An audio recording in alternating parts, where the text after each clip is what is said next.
और कुछ लोग नमाज पढ़ने जाते हैं तो कूड़ा फेंक के जाते हैं नमाज पढ़ने। बाज़ाब्ता 5 दिन से एक साहब रात में बैठ रहे हैं। सोचिए कितना बेशर्म आदमी है यहाँ का। रात में लोगों को बैठाना पड़ रहा है। कोई यहाँ पे रात में जग के ये देखे कि कोई कूड़ा तो नहीं फेंक रहा है। कूड़ा न डाले, कोई सहूलियत हो जाए, सफाई हो जाए, परेशानी ना हो लोगों को, इसलिए बैठे हैं यहाँ।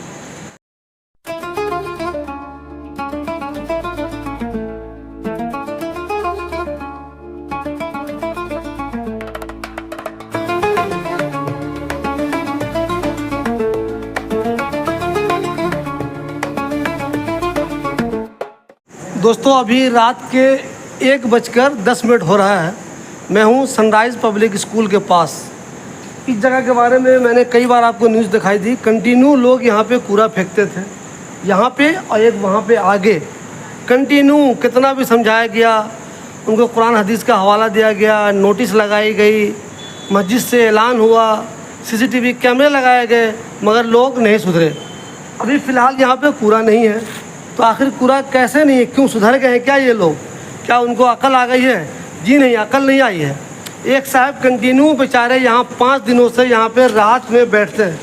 देखिए ये साहब यहाँ बैठे हुए हैं, देखिए ये बैठे हुए हैं हमारे साथ। मैं इनसे बात करूँगा। जनाब ये बताइए मुझे, आप यहाँ पे क्यों बैठे हुए हैं? मैं इसीलिए बैठे हैं कि कूड़ा न डाले, कोई सहूलियत हो जाए, सफाई हो जाए, परेशानी ना हो लोगों को, इसलिए बैठे हैं यहाँ। कोई जब से आप बैठना शुरू किए हैं लोग यहाँ पे आते हैं फेंकने के लिए? आते भी हैं। तो क्या बोलते हैं उनको? उनको मना करते हैं कि कैमरे लगे हुए हैं, वीडियो बन रही है, कंप्लेंट हुई है, डालना डालो, नहीं तो लेके जाओ। तो वो लेके भागते हैं वो डर उनको बताते कहीं और लेके चले जाओ। हाँ देखिए दोस्तों, हाँ जी बताएं बोलिए आप। इधर लेके गए एक आध, और 2-3 मिनट में खाली हाथ वापस आ रहा। यानी कि फिर कहीं ना कहीं डाल दिया, कहीं गली वली में फेंक के आ गए। देखिए दोस्तों, कितने अफसोस की बात है। यहाँ से लेके भागे, इसलिए यहाँ से लेके भागे कि यहाँ मौजूद है ये, तो ये मौजूद है तो यहाँ से लेके तो भाग गए।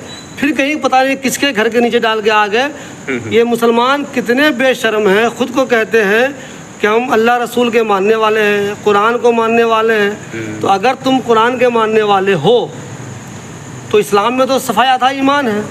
इस्लाम तो कहता है दूसरों को तकलीफ़ नहीं पहुंचानी है। इस्लाम तो कहता है किसी का नुकसान नहीं करना है। इस्लाम तो कहता है दूसरे के दरवाजे को, दूसरे के गेट को गंदा नहीं करना है। तो फिर आखिर ये कौन सा मुसलमान है तो यहाँ पे गंदगी फैलाता है? गौर कीजिए आप। सोचिए यहाँ पे स्कूल है, छोटे छोटे बच्चे यहाँ पे आते हैं, कितना समझाया गया, CCTV लगाया गया, लोगों को यहाँ बैठाला गया, फिर भी नहीं माने वो। अब बाज़ाब्ता 5 दिन से एक साहब रात में बैठ रहे हैं। सोचिए कितना बेशर्म आदमी है यहाँ का। रात में लोगों को बैठाना पड़ रहा है। कोई यहाँ पे रात में जग के ये देखे कि कोई कूड़ा तो नहीं फेंक रहा है। सोचिए अब आप, ये नौबत आ गई है। मुसलमान कहता है कि मैं दूसरी कौम से अलग हूँ, ज़रा बेहतर हूँ। तो तुम कहाँ बेहतर हो भाई? तुम तो बहुत बुरे हो, तुम तो गंदगी फैला रहे रोड पे। इस्लाम तो कहता है सफ़ाई आधा ईमान है, तुम तो वो मानते नहीं। अब देखिए अभी यहाँ पे गंदगी नहीं है, मैं आपको दिखाऊँ। ये देखिए, ये यहाँ पे पौधा लगेगा, धीरे धीरे यहाँ पे पौधा लग जाएगा। आपको दिख रहा होगा यहाँ पे ये पौधा लग जाएगा। फिर वहाँ पे भी एक जगह थी, वहाँ भी पौधा लगा दिया जाएगा। देखते हैं ये कोशिश कामयाब होती है या नहीं होती है। ठीक इसके आगे सनराइज स्कूल वहाँ पे है। ये भी सनराइज स्कूल का ही कैंपस है। सनराइज स्कूल का ये कैंपस ये भी है, सनराइज स्कूल का ये कैंपस ये भी है, वहाँ भी है। O ब्लॉक बटला हाउस में है, ये हरी मस्जिद के पास। मैं आपको ये कह रहा हूँ कि मुसलमान ख़ुद को अलग कहता है दूसरी कौम के लोगों से, तो भला वो अलग कहाँ हुआ? वो तो वही गलत काम कर रहा है जो कोई दूसरे लोग भी करते हैं। मुसलमान को अलग नज़र आना चाहिए।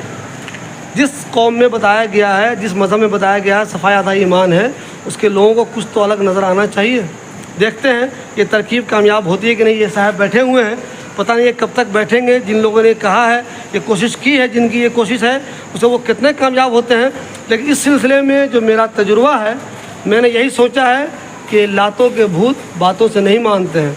जब तक इनके ख़िलाफ़ सख्ती नहीं होगी, प्यार मोहब्बत की ज़बान नहीं समझते ये लोग, जब तक इनके ख़िलाफ़ सख्ती नहीं होगी, कार्रवाई नहीं होगी, इन पे एक्शन नहीं लिया जाएगा, इनके ख़िलाफ़ कंप्लेन नहीं होगी, तब तक ये लोग सुधरने वाले नहीं हैं। एक दिन में मैं हमेशा कहता हूँ यहाँ के काउंसलर से, जो दोनों वार्ड काउंसलर हैं, अगर इनके ख़िलाफ़ आप एक्शन नहीं लेंगे, सख्ती नहीं करेंगे, जैसे ये साहब बैठे हुए हैं, अगर कोई यहाँ पे फेंकने आया, ठीक फेंकते हुए उसका 5,000 रुपये का चालान कर दीजिए।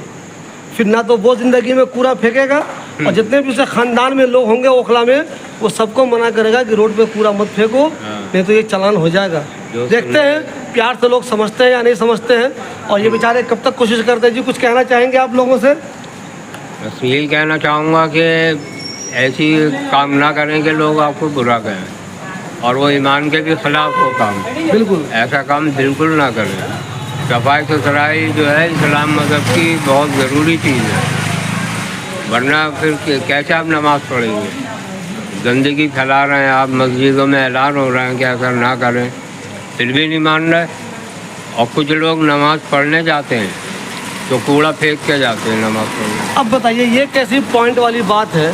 अरे तुम कैसे नमाजी हो भाई? तुमको इतनी शर्म तो होनी चाहिए। नमाज पढ़ने जा रहे हो, पूरा रोड पे फेंक रहे हो। कूड़ा फेंक भाई नमाज कबूल हो भी रही है या नहीं हो रही है, किसी मौलवी से मालूम कर लो। ऐसा ना हो कि तुम मस्जिद तो जा रहे हो, सुबह जग रहे हो, फजर की नमाज पढ़ने भी जा रहे हो, ज़रा किसी मौलवी से अच्छे वाले से मालूम कर लो तुम जो मस्जिद जा रहे हो तुम्हारी नमाज हो भी रही है या नहीं हो रही है, क्योंकि तुम रास्ते में कूड़ा फेंकते हुए गए हो।